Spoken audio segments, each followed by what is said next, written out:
Napoléon Ier, c'est la même personne?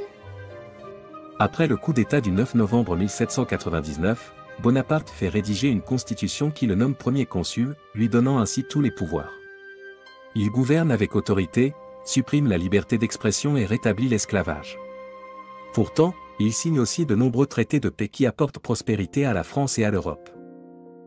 En 1802, il est nommé consul à vie grâce à un plébiscite, un vote du peuple qui répond par oui ou non à une question du gouvernement. Le 18 mai 1804, le Sénat le proclame empereur des Français. Le peuple, épuisé par les troubles politiques, voit dans ce nouvel empereur une chance de stabilité.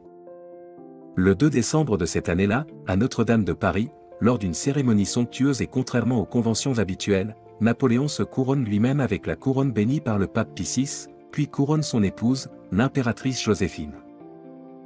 Pendant 10 ans, l'Empire napoléonien prospère grâce à des réformes administratives, législatives et économiques. L'armée se modernise et Napoléon étend l'influence française en Europe. Cependant, ses ambitions expansionnistes entraînent la France dans des guerres coûteuses. Après des victoires comme Austerlitz et Iéna, viennent des défaites comme Trafalgar et Leipzig. En 1812, il échoue en Russie et son pouvoir est remis en question. Ces nombreuses guerres ont coûté la vie à plus d'1 million d'hommes.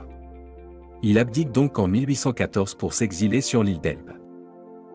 Il revient brièvement au pouvoir mais est définitivement battu à Waterloo en 1815.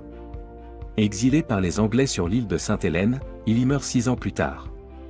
Son corps sera ramené en France en 1840 et son tombeau est toujours sous le dôme de l'église des Invalides à Paris.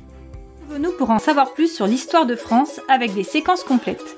La vidéo, la fiche de préparation, le questionnaire, les exercices, la leçon et l'évaluation. Utilise les liens dans la description ou directement sur passeeducation.fr.